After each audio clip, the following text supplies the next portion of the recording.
ஒரு 50-60 வருஷத்துக்கு முன்னாடி நடந்த ஜல்லிக்கட்டுல ஒரு 2-3 காளை இருந்ததா. அந்த காளைகளுக்கு பேர் கூட வெள்ளையன், செவலை, கருப்பெண்ணு 3 காளை இருந்துச்சான். அந்த காளையை யாருனாலுமே அடக்க முடியல. அப்ப திருவாரூர்ல இருந்து அங்க கள்ளட்ரெயின் ஏறி சென்னை போன கலைஞர் யதார்த்தமா மதுரைக்கு வந்தாரா. அப்ப அந்த அடக்க முடியாத 3 காளையை அவர் அடக்குனாரா. அந்த ஜல்லிக்கட்டுக்கு பார்வையாளரை வந்தவங்க தயாளம்மாவும் ராசாத்தி அம்மாவும் அந்த ஜல்லிக்கட்டுக்கு பார்வையாளரை வந்திருக்காங்க.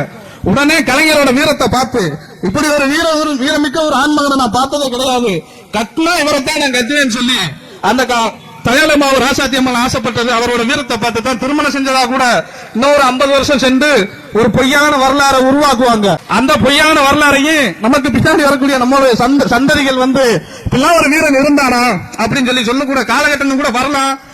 அந்த அளவுக்கு நம்மள இங்க இருக்கக்கூடிய திராவிட அரசுகள் நம்மளுடைய வரலாறுலயும் சரி, பண்பாட்டிலையும் சரி, வாழ்வியலையும் சரி நம்மளோட கலந்து நம்மளுடைய பண்பாடுகளை சிதைச்சுக்கிட்டு வர்றாங்க.